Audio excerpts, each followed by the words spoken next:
Welcome to the Behind the Bits podcast. Your host, Scott Curtis, wants to learn everything he can about stand-up comedy and take you along for the ride. Scott and his guests talk serious about comedy in every episode. Behind the Bits will uncover knowledge from different perspectives on subjects such as writing and performing stand-up comedy, as well as booking shows and the comedy life. If you're thinking about becoming a stand-up comic, already in the comic game, or a comedy nerd, Behind the Bits is the show for you. Now, let's get Behind the Bits.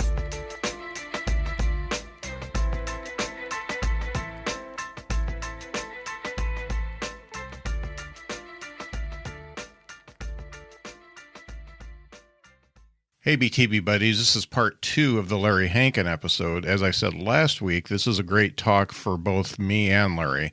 I got to learn about a guy who moves to Greenwich Village with a friend on a whim and starts a stand-up career that gets him into TV and movies as one of the most recognizable character actors working today. And Larry told me that he got to talk about a lot of stuff that he hasn't talked about because nobody asked him.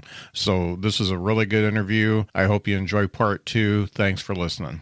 But if there's a camera and they turn it on and they say action Larry, I'm not Larry. I'm the character, and I do what tells the story of the narrative. Right.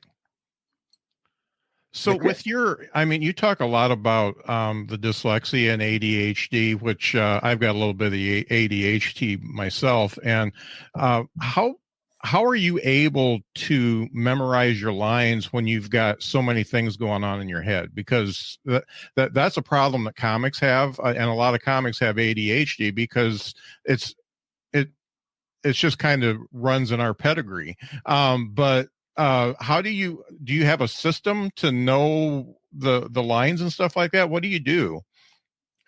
I get the script as early as possible. It's in my contract. Mm-hmm. But that's all. Yeah. The rest is like fucking sweat, and you just got to shut yourself in a room and just do it until you get it. Mm-hmm. That's the other downside of being a dyslexic and an actor. That's why I'm not an actor. I'm not an actor. I'm a stand-up storyteller. Right. That's what I am. That's what I was born to be. That's what I am until I die. But I can act. And if you give me the right part, I can do it really well. But the example that I use, pardon me, I'm going to sneeze. Well, it'll come when it comes. What I use is, the movie Mr. and Mrs. Smith, Brad Pitt and what's her name? Mm-hmm. Yeah. Okay.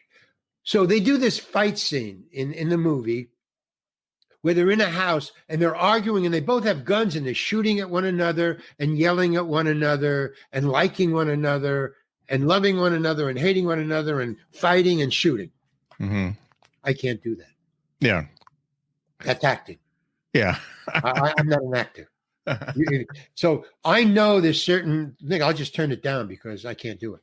Mm-hmm. Now, some parts, I just did that a couple of days ago. Mm-hmm. Somebody gave me a part and they said, "Oh my God, you are this person. I'll send you the script." I go, "Okay, send me the script." And it was a great part. It was like I think it was a co-star. It was a co-starring role, or I don't know, second banana, whatever they call it. Mm-hmm. Too many words. Great. Too many words. I turned it down. Oh, but wow. I told her the truth. It was a female director, female writer. I said, "It's too many words. I can't memorize it." Mm-hmm. I mean, in the old days, I would have tried to memorize it. And if they gave me the script soon enough, I could have memorized it. But I am doing too many things. And I had to stop doing everything to memorize these lines. Now, I could do it. If I wanted to stop everything, I'm writing this script. I'm rehearsing with that person for something of my own. But this is my own time now. So, but I told them, I said, it's just too many lines. Now, back in the day, like 5 years ago, before it was my own time, for Old Joe or Big Joe or what, Vince Gilligan, El Camino, Mhm. Breaking Bad movie. That I didn't have too many lines, so I did it. The last show I did, the last TV show of Breaking Bad I did, yeah, that's when I quit. Yeah. Because I didn't quit. I just I'm retiring now for a Mhm. while. Was because I only had 5 lines in the show, and I thought, great, old Joe has only 5 lines. I can do that. They don't have to send me it early. I did these long things that I have to get it early. Right. And they're fine. And I show up, and it was just keeping the cop out of the Winnebago. They were Yeah. hiding in the Winnebago. The cop wanted to get in, and I had all this legal stuff. So I show up. It was just a couple of lines. It was just 5 lines. Mhm. I had a shot in the morning for 5 lines, which I did really well in the morning Mhm. with Brian inside the Winnebago. And then in the afternoon, we did the cop keeping him out.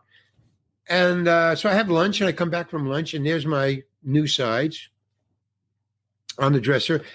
And it's an entire speech, a monologue, a full space, Yeah. 1 page of just me. That's what I'm talking about. Yeah. Those things. And no, I can't remember them. And unless you give it to me prior. But this is 2 hours before I had to go on. Mhm. I called the AD and I said, what is this? And they said, oh, well, Vince liked your audition so much, your acting so much, whatever, that he told the Siri just talked to me. Yeah. Digital. So he liked you so much that he asked to one of the writers to write you a monologue. And I go, no, I can't do that. No. I mean, no, there's no way.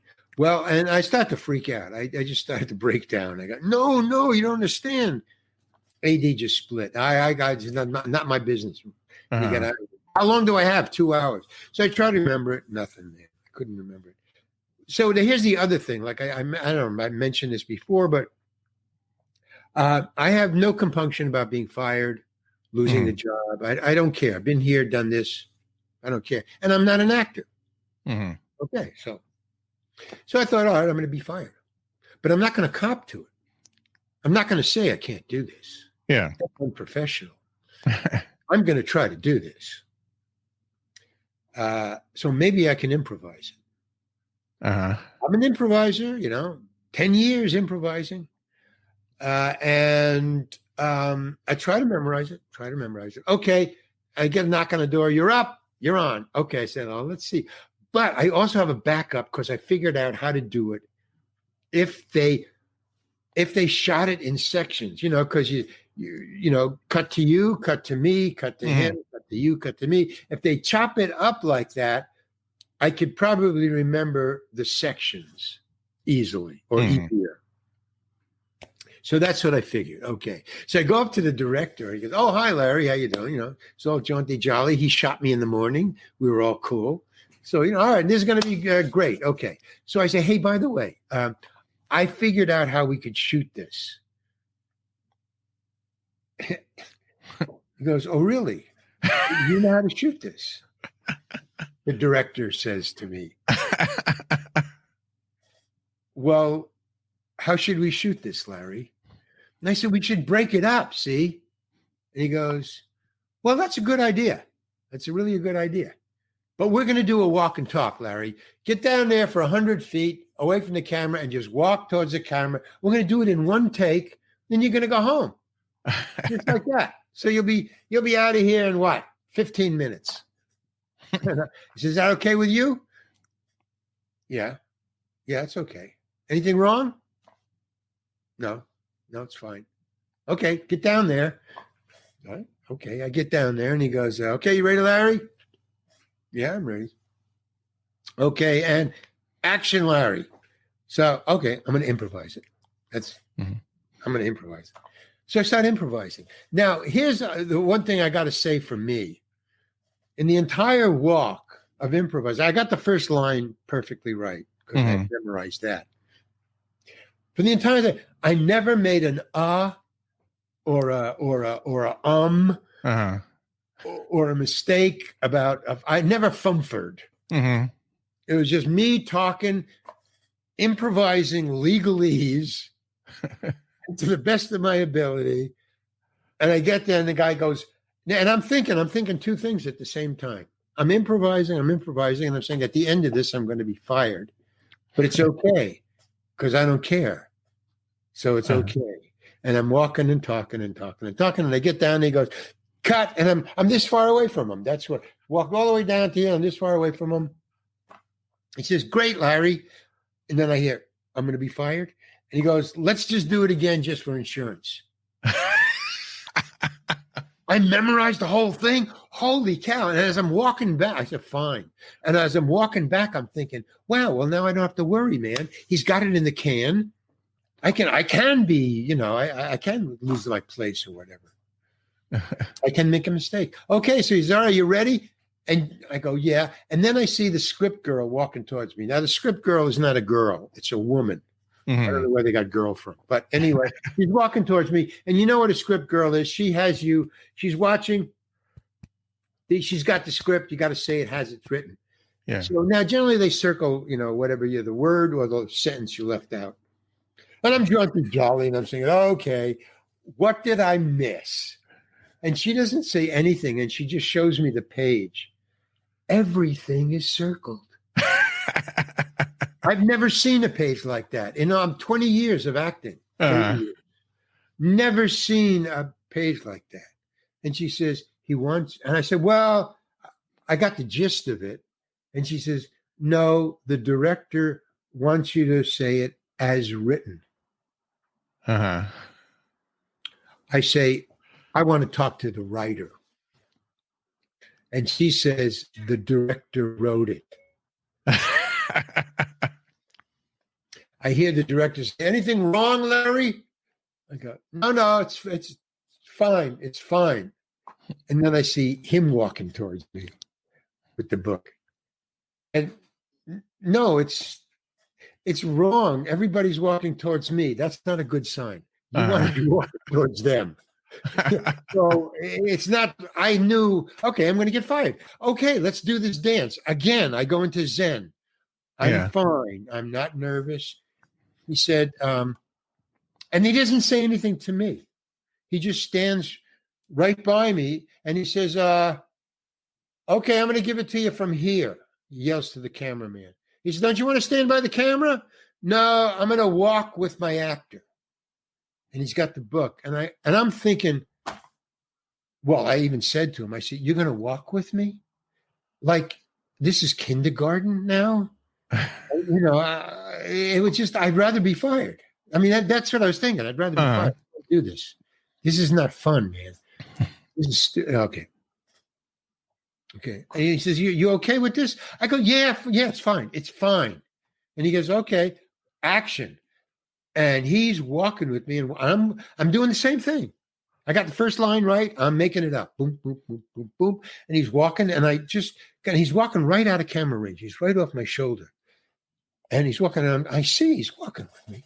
And he's got his head buried in the fucking book. And he's walking and I get to the end and now I'm going to get fired. And he says, okay, that's a wrap. Moving on. Thank you, Larry. Sending him home. And the car is right here. The limo is right here. Because we're in the middle of the desert. It's in 45-minute drive back to the production company.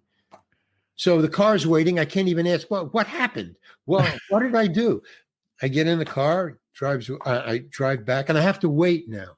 Because I don't understand what, I didn't think I was that brilliant. I didn't believe that I had done what it seems that I had done. There's no way that I could be that right. Mm-hmm. And so I waited 2 weeks for it to show up. And here's what they did. And this is why movie is so incredibly great. It's very plastic. What they did was, if you watch the show, I am in that scene keeping the cop out of the Winnebago for exactly 7 seconds. But if I ask my friends, what did you see that day that I did the Breaking Bad? So, well, you were walking and talking and keeping the cop out of the Winnebago. Yeah, that's yeah. But what did you see? Not what you think you saw. What did you see? You were walking and talking and keeping the cop out of the Winnebago. No, you didn't see that. You saw me for 7 seconds. You saw the cop, Aaron, and him for the rest of the, 3 or 4 or 5 or 6 minutes of that scene. I was what they did was, and the director, after I said the first line, the first time, he knew I was making it up. He knew I didn't have any idea of what the fuck was going on. He wrote it. He's listening to his words being totally avoided. But what he knew was, because he was a director and he knew how to make movies, he says, all right, I will just take what he's saying, which I was saying the right kinds of things, and he added it together as a voiceover. I'm a voiceover in that scene. I talk and talk. They cut to him. You hear my voiceover. You cut to Brian. You cut to Aaron voiceover. Cut to the cop. Cut to me when I say something cool that I had made up but was right. And then boom. So 2 seconds. Boom, boom, boom, boom, boom, boom. 2 seconds. Boom, boom, boom, boom, boom, boom. 3 seconds. Boom, boom, boom, boom. He's off. Boom. Brilliant. Yeah. You never know it. You watch a scene, you think I'm walking and talking, and movies is magic, man. Yeah. That's the name of the company my friend has, called Movies is Magic. So, you do what you have to do. And I've never been fired. I've never been fired. Nobody's ever called me on my dyslexia because I've always gotten the script far enough ahead so that I show up. But you're the first person who's ever mentioned the fact that other comedians have dyslexia. I kind of thought that's what was going on, but I never knew. So that was like, I learned something on it. Yeah, it's fairly common. Dyslexia, depression, ADHD, all the good stuff. Oh, yeah, all the good stuff. Right, I got that. So I am a born comedian. Yeah. And not an actor. Yeah. Although they probably have their own problems too. Yeah. But thinking about what you suffer from, first off, when you were growing up, there was no diagnosis for that stuff. And they just called you hyperactive, right? I had a very weird childhood, or as it was known later on, I had a quirky childhood. No, I suffered for it. No, I was bullied. I was beat up. I was mistaken. I would make the wrong decisions. I have had guns held to my head because I was in the wrong place and said the wrong thing at the exactly right time. Yeah. Okay, this guy's a cop. Let's get him out of here. Oh man, I've had knives to my. Okay, all right. No. You don't understand.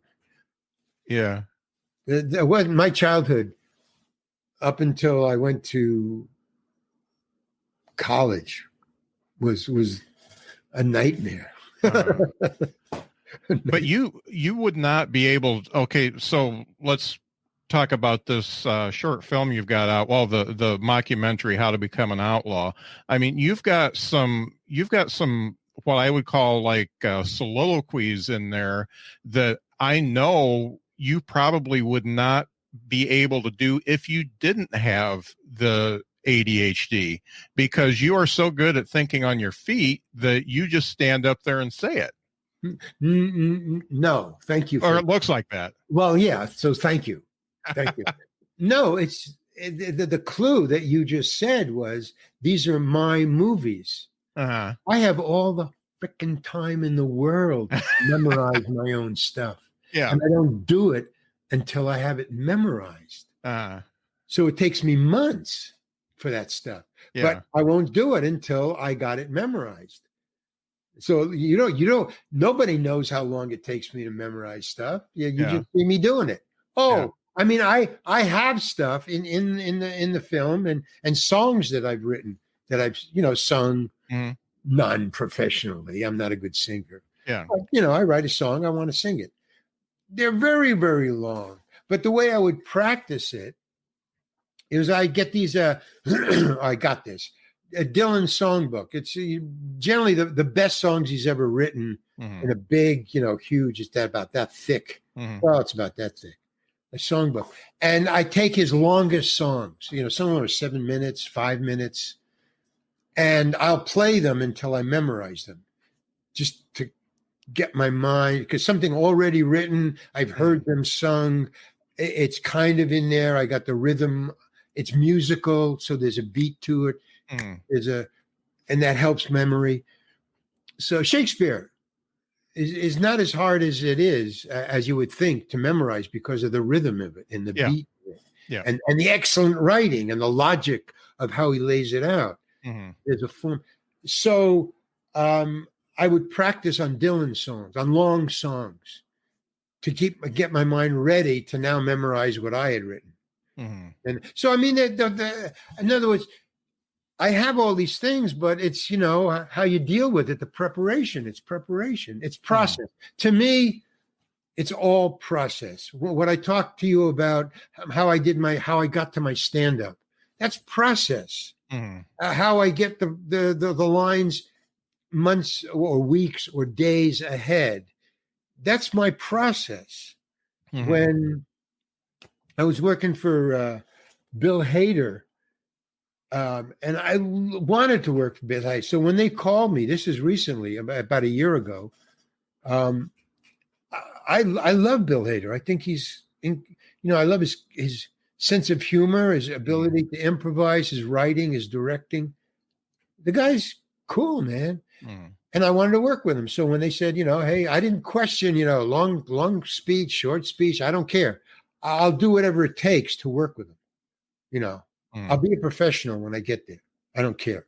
So I got, and it was very short speech that I had, a very short scene. So there's no problem. I got it regularly. I didn't make any demands because they had showed me what the part was. I said, yeah, I'll do it. I mean, I didn't have to audition or anything. Right. They sent it to me. I said, yeah, I'll do it. So, but when I got there, see, here's the thing that I learned over the years about great directors. He's not great yet. Bill is not great yet, but he's going to be. Yeah. He's got it. He's one of those guys. So great directors that I work with, I'm talking about John Huston, talking about, I haven't worked. I opened for Woody Allen, but I haven't worked with him. I talked to him, but I haven't worked with him. Yeah. But I've talked to actors who have worked in his movies, and he's the same thing as John Huston and Larry David. They don't give you directions. John Huston told me the whole point is the casting. He said 80% of directing is casting. You cast the right actor, you don't have to direct them because of his choices. You see, he makes great choices. Why are you going to interrupt it? Anyway, so I'm working with Bill Hader, and he's not giving me any directions, and I'm nervous because I don't know how to do a Russian accent. I mean, I got this Second City Committee improv Russian accent, which is not verisimilitude. Yeah. If it's funny, it's great. Yeah. So they said, well, would you mind if we had a Russian coach there for the accent? I said, no, that would help greatly. Thank you very much. But they asked me, they said, can you do a Russian accent? And I said, yes. Can you ride a horse? Yes, sure. Yeah. Can you jump off a bridge? Yes, sure. So I said, yes. So, but then they said, would you mind if we had a Russian? I go, no, that's really great. I show up. I can't find the Russian language coach. I looked. I was there a couple hours before. Nobody knew who it was. So, and then finally Bill Hader says, okay, you're up. Well, not him, but the AD says, you're up. It's your scene. Oh, I have to make it up. Now I have to improvise a Russian accent, not the words, but the accent. So the only thing I could think of was my committee or Second City accent, So that's what I did, and I was very afraid of making a fool of myself in front of Bill because I respected him so much. I didn't want to screw up for Bill. Right. So, I'm doing the best I can, but he's not telling me anything. He's not saying anything. He's not, and it's a long day. I shot the whole day there, and it's take after take after take, and not saying a thing. So I'm getting worse and worse. My tension is finally it's over. And he finds, okay, it's a wrap for Larry. Hey, thank you, Larry. Great. So I thought, Bill, yeah, what? Can I just ask you something? Yeah, what? You never gave me any direction. Why didn't you?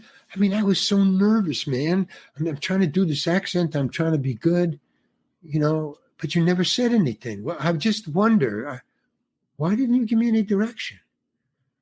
He said, well, and his writing partner was there. His writing partner is there every day with him. Mm-hmm. So it says to me, well, see, we didn't write the part the way you were doing it. We didn't know what you were doing. We had no idea what you were doing, but it was working. So I didn't want to interrupt your process. I said, my process was fear of you discovering I don't know how to talk Russian or have an accent. That's my process. That's what was going through my mind the entire time. He says, well, worked fine. Thank you, Larry. but of course, then when I got home and I read what I had done, mm-hmm. Yes, it could be interpreted as a funny piece. Mm-hmm. A hitman who's going to kill you and then doesn't, I don't want to give away, and then doesn't. It's kind of funny, and that's the way they wrote it. But I did it totally serious, man. Uh-huh. I mean, for a hitman to end that way, you have to have some kind of problem. Yeah. So I gave him some stuff, I mean, the backstory of the head. Because again, I don't, if you have a camera and there's film in it, I'm serious. Yeah. I'm like schizophrenic, in a way, in that way. Yeah. I mean, I'm dead serious. And then I think it is because I know I'm not an actor. So I have to and then part of dyslexia and ADHD and OCD is the focus thing. That's why you can't memorize. Focus. Dyslexia screws around with your focus. So I have to really Yeah. But luckily, tension creates adrenaline, and that helps my focus. So I think that's why in front of a camera, I kind of pull it off every time. Right. The adrenaline of fear. Well, and especially the comedic parts that you play, you don't play them as a comedy. No, you got to play believe. them straight. You got to believe that this is real for the person. And that's what makes it so real, and it makes it funnier. Right. Now that's not me. That's just a rule of comedy. That's a rule of comedy. It's not funny if you think it's funny. Yeah. Yeah. The audience doesn't want to be told what's funny. Yeah. Let them make up their own minds. Okay. Yeah. Because I would do my comedy routines when I was stand-up comedy. I didn't know what the laughs were. Mm-hmm. Because I would get up there and just tell my day and hear the laughs. Yeah. And I would just remember, oh, this is funny. Yeah. Okay. Saved it. Yeah. But I to this day, and I see a lot of other writers do this, but it's the same thing. You write something and you give it to somebody. Hey, read this and tell me what you think. And you're standing right there, and they're reading it. And then all of a sudden they're reading and going,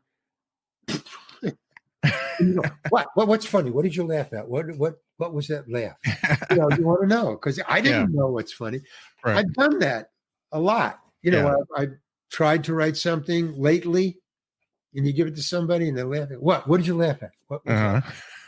Because you just don't know. And I don't see how Seinfeld can write bits. I don't see how comedians can write things because when I write something and I think it's funny, it generally isn't. I just write stuff, and then they say your stuff is funny. Mm-hmm. Like what's funny? Okay, what did I write? Something. I don't know. I wrote an essay a couple of months ago. It was an essay about something. Somebody asked me for a magazine article. Mm-hmm. So, an essay on blah, blah, blah. Okay. I mean, they didn't say it had to be funny. Just what do you think about the subject? So I wrote it, and then somebody had read it and said, hey, man, that was really funny. Oh, great. Thank you. Yeah. Great. Yeah, I did it on purpose. I can't remember. It was something about show business. Mm-hmm. but it was a serious subject. It wasn't let me say it wasn't funny. It wasn't a funny subject. Uh-huh. So, but that's happened all throughout my life. I'll do something that I didn't think was funny, and it's funny. So I guess there are naturally funny people, I guess. Mm-hmm. I do a deep dive whenever I talk to people, and I came upon your cameos for that Cameo site that you do. Wow. And it's funny because right in the instructions you say, hey, don't give me a script, just give me a couple things to talk about, and I'll riff from there. And it's really great how in the moment you are on that, and those little cameos that are, they're only a couple minutes long, but you take like maybe one or two things that somebody told you, and you can make a little story out of it. And on one of them, you talked about having an ostrich in your apartment and stuff like that. And I just, that is a gift that not everybody has. I certainly don't have it. And even for those little cameo things, you're really doing something that is meaningful type of dialogue from just about nothing. You bet. Well, yeah. I mean, this just happened yesterday. 3 days ago. Say, I'm really. That's really weird. I don't understand a lot of things. I'm really big in India. Oh. I don't know why. I know that Friends is distributed all over the world, but India in particular, it just goes bonkers over Mr. Heckles. Uh-huh. No other country, no other character. It's with India, Mr. Heckles. Okay, so I'm on a cameo-like thing in India, where it's only in India. So, but in India, different countries have different rules, or not rules, but just the way people talk. Right. In India, they give you scripts. They say, hey, Mr. Heckles, my friend is having a birthday. Say this and say this and say this and say this. The script, say this. And it rankles me because I can't memorize them easily. But if you let me just talk, I can just, knock it off. Okay. Yeah. So this particular person 3 days ago just went way overboard on the say this and say this and say this. Yeah. Fucking script. I mean, this isn't, by the way, 2 minutes. You have 2 minutes to say it. Yeah. That's the given. So I said, so I just blew my top, and I wrote to the company, and I said, look, you got to stop. You got to stop this. I didn't know, by the way, that Cameo has that on their thing about don't give me a script. Yeah. Because I complained to them, so they put it up. I really liked it. It's pretty cool. Okay, so I texted India company, and I said, look, man, stop it. Tell these people I don't do scripts. And I was really angry, and it came out in the message. Stop it. I can't do that. I don't work that way. Either let me do it my own way, or I'm off. I don't care. And so they were very apologetic. They're very apologetic people. Yeah. The Indian people. They're very nice and very courteous. And they said, oh my God, please, okay. And the next day, they sent me what they had put up on their thing. And it's exactly what you said Cameo has. Don't send him scripts, man. Just give him little pieces. But what I do is, and I thought that was very cool of them. To do that. But the way that it works is I worked it out myself. Again, the process. I have a standard thing that I memorized, which is about a minute. A memorized thing. The ostrich is part of it. That and the other thing. And that's standard. So I have all those memorized. It's a minute. And then you give me like little stuff from your life, and I just kind of drop them in and bend it around. But I always know that, well, if I can't go any further, I just go back to the ostrich. Yeah. And then continue on from there, or I go back to the cat and then go on from there. Yeah. So, but it looks like And I've got the character of Mr. Heckles. So it's so easy. It's my uncle. Yeah. Okay. Mr. Heckles is really my uncle. Yeah. I mean, he talked like that. He did those things. Yeah. So I can just drop into it. It doesn't take any. It's like, I remember, the Wayans brothers. Yep. Well, the older brother, the one who was the producer of them, and he's written other things. He's a really smart guy, man. Yeah. He is so financially Hollywood. He's great. But he based a lot of his early work on improvising and then writing down the improv. Mm.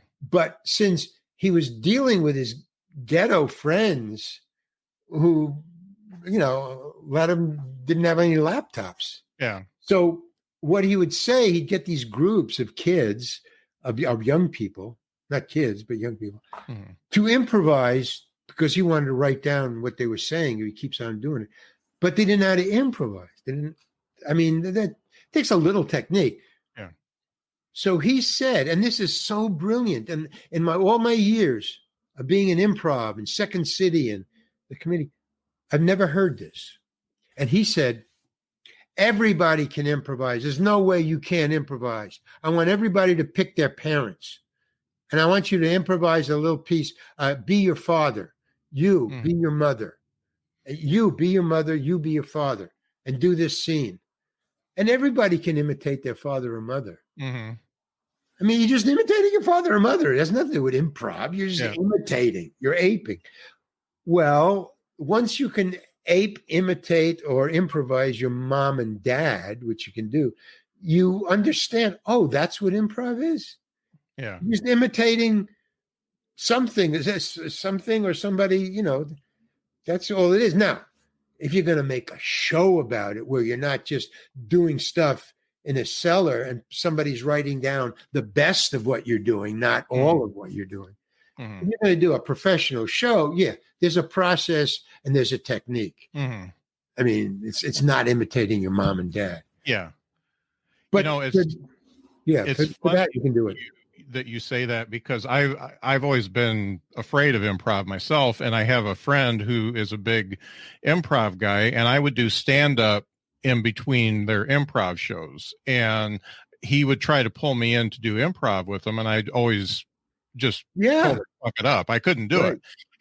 But I started doing this talk show on Thursdays, and I decided part of the talk show was that Dean Martin was cryogenically frozen, and they thawed him out, and he's okay now, but he's out of money, so he's staying with me. And I do an act, and so I become Dean Martin. Hey, I'm a really bad Dean Martin, but I've been doing that. And my friend Steve is on the show with me a lot. And I've actually learned how to improv through doing that because it's a yes and type thing. And it's really helped me to be more in the moment. And Steve actually mentioned it at one point and said, hey, you're getting a lot better, and I didn't even know at that point. Doing it. Yeah. Doing it makes you better. Yeah. How do you get to Carnegie Hall? Yeah. Practice. Yeah, man. Pardon me. It works. Yeah. I mean, that's we're getting up on the stage Monday night open mics. I got better and better and better. Yeah.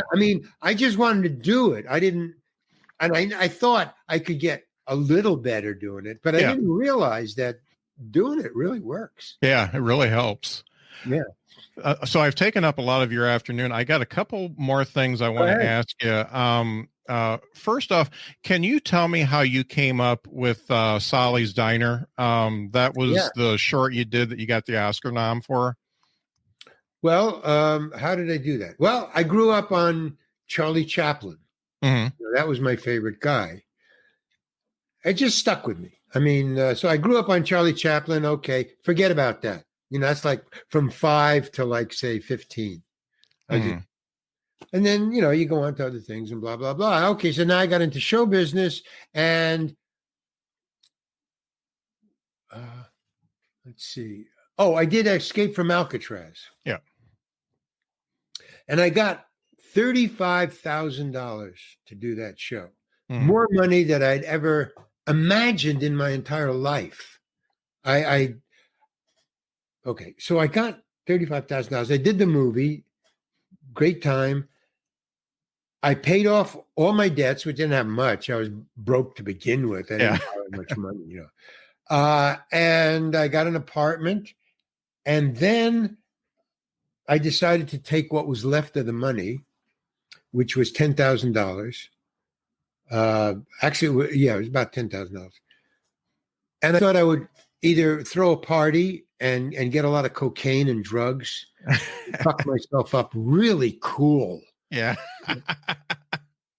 Or I would invest in my talent. Uh-huh. So I thought I would make a movie. So that's how the idea came, that I had enough money to have the idea of making a movie. Now, what was I going to write?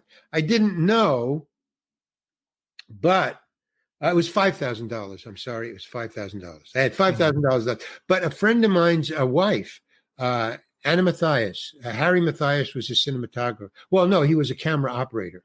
Mm. He wanted to be a cinematographer. So she came to me one day. She was in the committee too. She was just a player with me. Mm-hmm. And so she said, my husband, Harry, needs a reel to get into the cinematographer's union. Why don't you write something that you could be an actor in and that he could be the cinematographer of? Mm-hmm. He could get into the union and you will have a movie of your own. I never thought about that. Mm-hmm. He said, so I said, okay, fine. I called Harry and I said, hey, Harry. I mean, I didn't know him. I never met him. I said, Harry, this is blah, blah, blah, your wife, blah, blah, blah. And he said, yeah. I said, how much would it cost? So he said, $5,000. So I just happened to have $5,000 sitting in my sock drawer. Yeah, I wouldn't put it in the bank. I was going to use it. So I said, cool. He says, cool, write something. Okay, now I had to decide what to write. So I started to think, Charlie Chaplin. Not Charlie Chaplin's talent. I mean, the guy's a fucking ballet dancer genius. Mm-hmm. No, it was his narratives. His stories were really simple. And what he said was, what Chaplin wrote was, he said, everybody dared me to write movies, these little shorts. And they said, how do you do that? He said, give me a cop, a girl, and a park, and I'll give you a movie. Uh-huh. And I bought it, man. I thought, whoa, what a great idea. A cop, a girl, and a movie. So I kind of reduced it to a park was a restaurant. In other words, one place is what he's talking about. Give me a place. And you can always meet a girl in a park. So I thought, okay, instead of a cop, I'll have a robber. And I got the girl as the waitress. Mm-hmm. So really it was a three people. Give me a girl, a hero, and a bad guy. That was kind of what I was getting from Chaplin. Mm-hmm. And so I thought, okay, if a robber comes into a restaurant and there's only so it has to be at night, it has to be 4 a.m. Nobody is in the restaurant except a homeless guy, Chaplin. And then, so people were asking me, oh, yeah, I hear you're going to do a movie. What's it about? I said, this homeless guy, saves this waitress from a robber. And they said, Ick, what are you making a movie about a homeless guy? Who wants to see a movie about a These are my best friends, my closest friends, saying, don't make a movie about a homeless guy. Who wants to see And I really got my ire, my anger up. Hey, ever hear of Charlie Chaplin? He was a fucking homeless guy. What are you talking about? He's the most famous guy on the planet. What are you talking about? I mean, every once in a while, like maybe once a year, somebody where I have to do that. I have to. Yeah. What are you talking about? Just to get it out, And okay, I got another year to go. All right. Yeah. So I thought, okay, and that was what convinced me. Once you tell me, what are you doing that for? I go, okay, I'm going to do it. So that's how I came to do it. And then I wrote it, and it was 20 pages long. And he said, cut it in half. It's too long. So it took me another couple of weeks. cut it in half. It was 10 minutes. Okay. And then we shot it. And then I said, we got to get a director. And then he goes, no, you direct. Now I thought he was honoring me. Mm.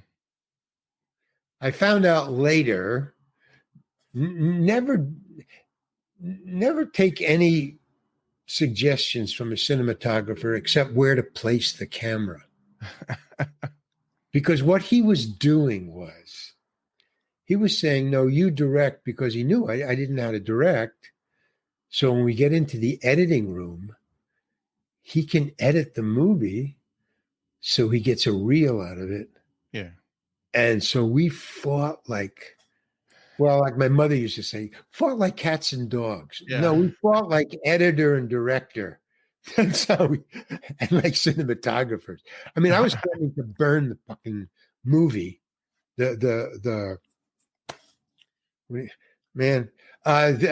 film. I was going to burn the film if he didn't do it my way, because I suddenly woke up in the middle of editing this. We were editing Jaunty Jolly together, because what I was doing for the movie and the laugh and the narrative, it was also serving his, reel. So we were doing, but then when it came to shots where, no, this is a great shot for his reel, but it didn't tell the story, we would really get head to head. And that's what I was saying. Look, man, I got a key to the vault. I'll just burn it. I don't care. Yeah. I mean, I'm an artist. Yeah. I mean, what are you talking? Again, what are you talking about, man? I mean, it was like that. So when I threatened to burn the film, he finally gave in. But I was going to do it. Yeah. Even though I thought, Larry, that's crazy, man. What are you doing? But but we did it. And then, because I didn't know anything about films, I was a stage actor. I was in the committee. Yeah, I would do these little things for sitcoms, but there were days or maybe a week. If it was a sitcom, you rehearsed for 4 days. You shoot it for the 5th. But I didn't know how to make a film. I mean, not the rules. I knew you edited. I knew you. So what happened was, he edited it together, and it wasn't color corrected. But he showed me. I mean, we edited it together, but then he had to get it printed into one piece, so it wasn't just pieces. It was one thing. So he took care of that, which was fine. But when he came back, it wasn't color corrected. It was just a piece of film. And because it was all the pieces cut together that was now made into one long film, nobody had, because it was just had to be color corrected, nobody erased the crayon marks, like, arrows to cut here, color this. There was that white pencil you do when you're marking things. So that was still on, even though it was now one piece, and it wasn't color corrected. And that's what he showed me. It was my edit, the correct edit, our edit, but it had uncolor corrected and markings on it. So when I watched it, I didn't get that. No, this is standard procedure. It's not finished. We're just looking at the editing. But I was looking at it as the finished movie because I didn't understand. So I said, it's awful. It's awful. And he said, what do you mean it's awful? This is what we agreed to. I said, but it's the wrong color and his marks on it. And I don't like it. I mean, so he tried to explain it to me, and it made sense. He's, no, it's going to be erased and it's got to be color correct. Oh, and he was kind of getting disgusted with my recalcitrance. So I just gave up. I took his word for it. No, this is not how it's going out, Larry. I said, okay, just call me when it's finished. So he called me when it was finished, but he said, I'll tell you what, here's what we have to do. We have to show it. Oh, he said, I want to, when it was finished and before I saw it. So I only saw the uncolored corrected thing. He said, I want to, this is good enough to hand into the Academy. And I said, no, it's not good enough. Because even though he convinced me that it's still got a couple of stages to go, I said, no, they're going to see the crayon and the in other words, I was just agreeing with him, but I didn't believe what he was saying. Right. I just wanted to get on with it. So I said, no, you can't hand it in. He goes, why not? Because I said, it's not good enough. Now, the reason I said it's not good enough, and here's where the dyslexia and the ADHD, not understanding things. This is totally the dyslexia. I thought, and I don't know where I got this because nobody ever told this to me, that if you get rejected from the Academy Awards, you can never hand another thing in the rest of your life. Yeah. So that's why I didn't want it handed in. I didn't think it was good enough. I want to hand other things in later on. This was just a test to see me as a homeless guy. That was all from my. He said, no, don't worry about it. But I said, okay, I won't hand it in. I said, okay, fine, great. Okay, now finish it. A couple of days later, he says, I got good news and I got bad news. I go, all right, what's the bad news? He said, the bad news is, against your wishes, I sent it into the Academy for the award. And immediately I thought, oh my God, it's not good enough. They're going to reject it. I'll never be able to hand anything in again. So I got furious, man, on the phone. Said, what the fuck, man? I told you, I'm the producer. This is my money. You're doing something. How dare you? Blah, blah, blah, blah, blah, blah, blah. What the fuck is the good news? We've been accepted. Hey, man, don't ever do that again, okay? Listen to me. Okay, but thanks. Okay, bye. I wouldn't cop to him that I thought it was great. Yeah. After I had shouted and hollered at him for, the bad news. So we went and, so that's how it came to be. But,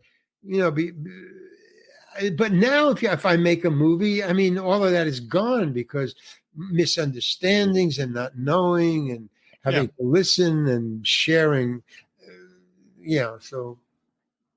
Well, a lot of the spontaneity has gone out of filmmaking. It's all very carefully curated now. And because then you have to be totally professional in the look and the lighting and the camera angles and the makeup and, in the old days, you can just hand something in. I mean, look, it's a good film. It is a good film. It's a good story. It's a good film. There's no getting around it. But I don't think I could get away with it now. You have to. It would be. I mean, I think to make the exact same film, exact same way, nowadays would $50,000 easy. Oh, I had to save in another $5,000 later on for the post-production. Yeah. So it cost $10,000. I think by the time it was distributed, I had spent $20,000 just in dribs and drabs of, they want to send it here. And but I should have stuck with it, Yeah. But, and the money of being an actor is. Yeah. And How to Become an Outlaw. I just got to go back to that. Let me ask you something about How to Become an Outlaw before you ask me. There's several versions. So which version are you talking about? It's one's the hour one or the 25-minute one? It's the 58-minute one, the one that's on your website. Okay, that's the one I like. Yeah. Okay, and I mean, you've got Jeff Garland in there. You've got Fred Willard, late Fred Willard. What's Howard Edie? Heston, Fred Willard.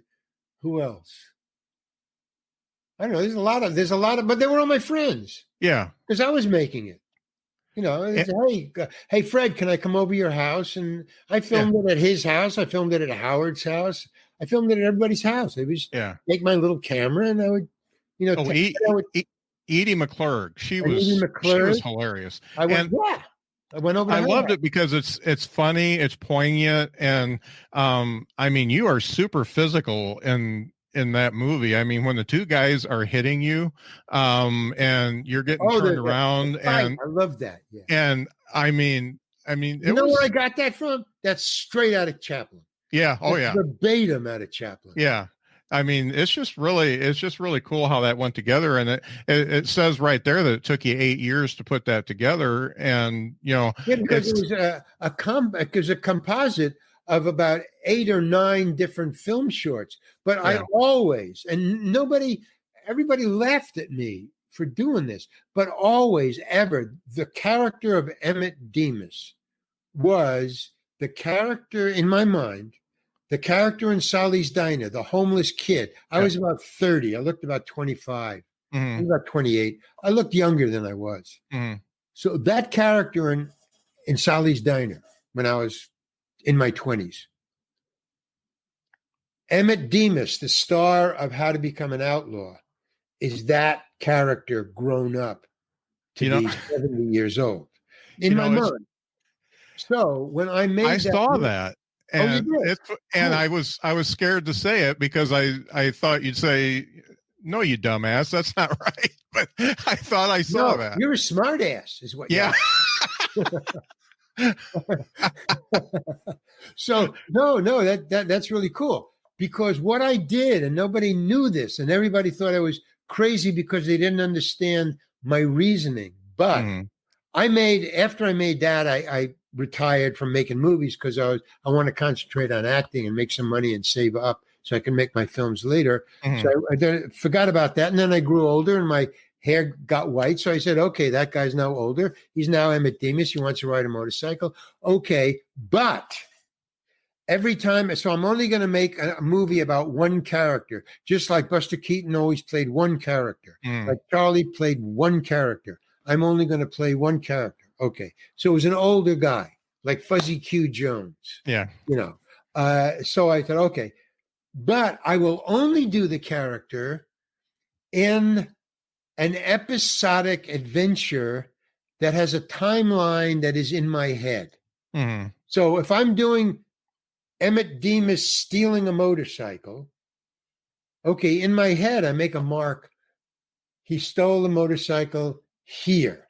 It didn't matter where here was. It was just a mark.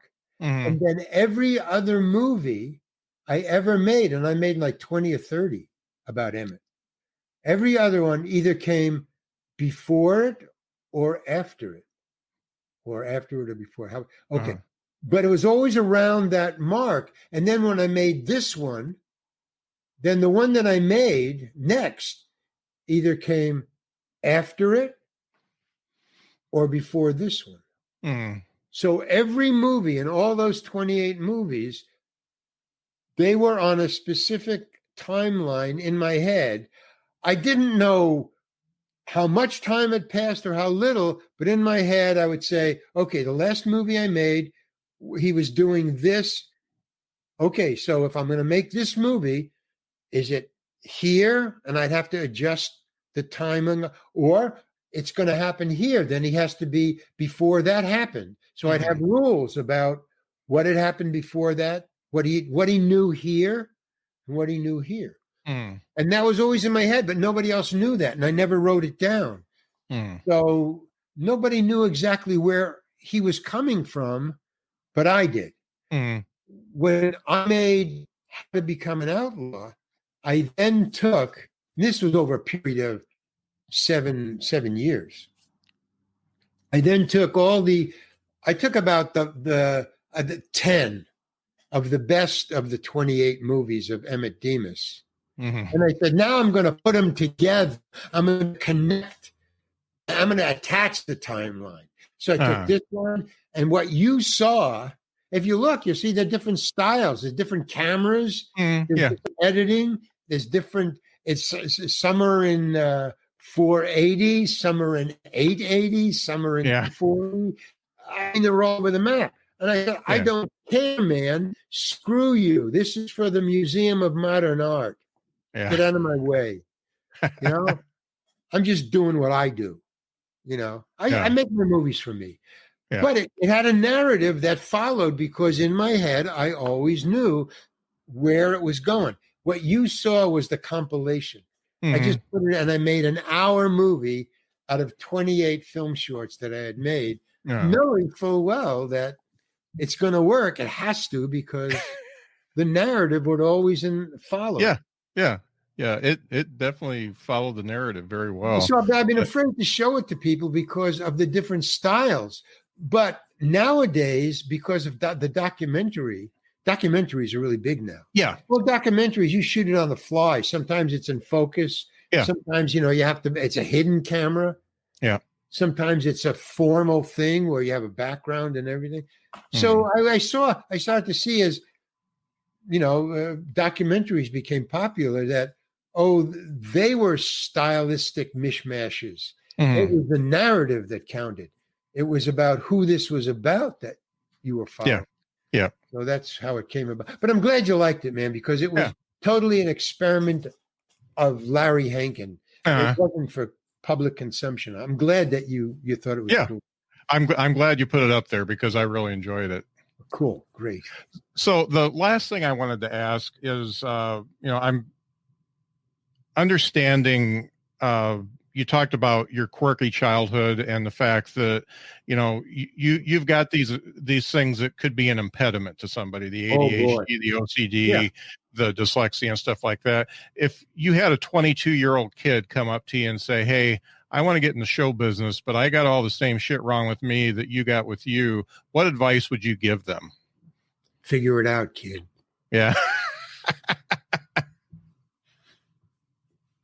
You got to go your own way, right? Look, man, the way I came through, nobody can do it my way. Yeah. And I can't do it your way. Yeah. You can't. I mean, the people I talk to are dead by now. Yeah. The places that I were have been torn down. Mm-hmm. I mean, the streets have had their names changed. I mean, come on, get real. Yeah. You can figure it out. I by the way, when I spoke to you before about that thing that I didn't think was funny, I wrote it for a magazine. This is the subject that it was about. What the advice you would give somebody new. And then people say, hey, man, it was really funny. And I was being serious. But basically, I closed with figure it out. You can. If you want to be an actor, you got to be smart. There's no stupid actors out there, man. I mean, it's like math. It's like physics. Yeah. I mean, you are handling subjects and emotions that are equal to, mathematical formulas. You got to dig deep in yourself. You got to be honest. Yeah. So there is the process, and the process has changed because of digital. So this is what it was all about. And now I'm being serious about an answer to you. But bottom line, figure it out, kid. Get as much information as you can. Digital. When I was in movies, there wasn't digital. There wasn't the internet. Hollywood was face to face. You go in and you have a meeting. You talk to somebody. You sent in letters by snail mail. It's not happening anymore. Yeah. I could give you the advice of how I made it. It wouldn't do you any good. Join the committee. It doesn't exist anymore. Join Second City. Yeah, try it. You and 10,000 other people. Get real. Figure it out. Go to Hollywood. Be rejected. Become homeless. Get on a stage. Make your own movies. Figure it out. If you can't figure it out, you can't do it. Yeah. Very simple. Very good. Very good. I got to say that one of the things I've really enjoyed about this conversation is, I mean, you're 80 years old, and you don't say that. I know, but you talk about the past, but you don't live in it like some of the people I talk to.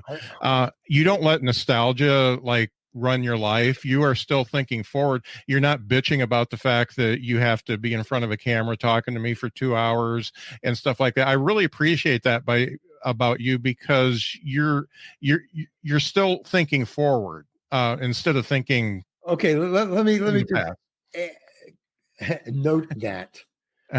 Part of it is, okay, that's what I'm doing, and that's a choice. Part of it is my dyslexia, and I tapped into it. In other words, I accepted, there's good stuff about dyslexia. There's great stuff about dyslexia. My art and my talent has a lot to do with how I see the world through dyslexic eyes. So that's great. And I don't deny my dyslexia at all. I thank God for it. There are penalties you have to pay for being a dyslexic. You don't understand a lot of things. You have to have it explained. Okay. But one of the things that dyslexia I adore about it is the reason I don't understand a lot of things is I'm locked in the now. Mm. I don't think about the past or what did you call it when you think about nostalgia. Yeah. I don't dwell on the past, or I'm not nostalgic, because dyslexia isn't into nostalgia. It has nothing to do with Larry Hankin or my conscious will. I am. That's why my youth was so screwed up. Besides having not a very good father at all, was dyslexia locked me into. I was always in the now, so there was no future. There was no past. And therefore, the pro of it, the proactivity of dyslexia is I could focus on where I was now. If you put me in front of the camera, I could forget about a lot of stuff and focus on this. Or I could play the game with all gusto because I didn't care about falling and hurting myself because that was in the future, or what somebody would think about me for doing this because that was in the past. But the penalty is I have to get the script a long time ahead. I can't, memorize things. But over the years, I figured it out. Oh, that's great. Well, Larry, it's been a big get to get you, and I really appreciate the time you've taken. Folks, make sure you interest. Yeah. in my bullshit. Yeah. Folks, make sure you check out The Real Larry Hankin, and the movie that we talked about is right there, How to Become an Outlaw. You spoke about it. You can watch it. But yeah, The Real Larry Hankin.com is my website. And it's on, I think, it might be on there, but it is on Vimeo. I know that. Where did you see it? It's on the site. They've got it embedded right on the front page there. Oh, okay, cool. Yeah. Yeah. So thank you very much for mentioning that. Yeah. So folks, make sure you check that out. And Larry, I just got to say thank you. I mean, I sometimes I can get a half hour out of somebody, and the fact that I got a little over 2 hours from you, it's all gold. So I really appreciate it. Well, let me know when it goes on. Okay.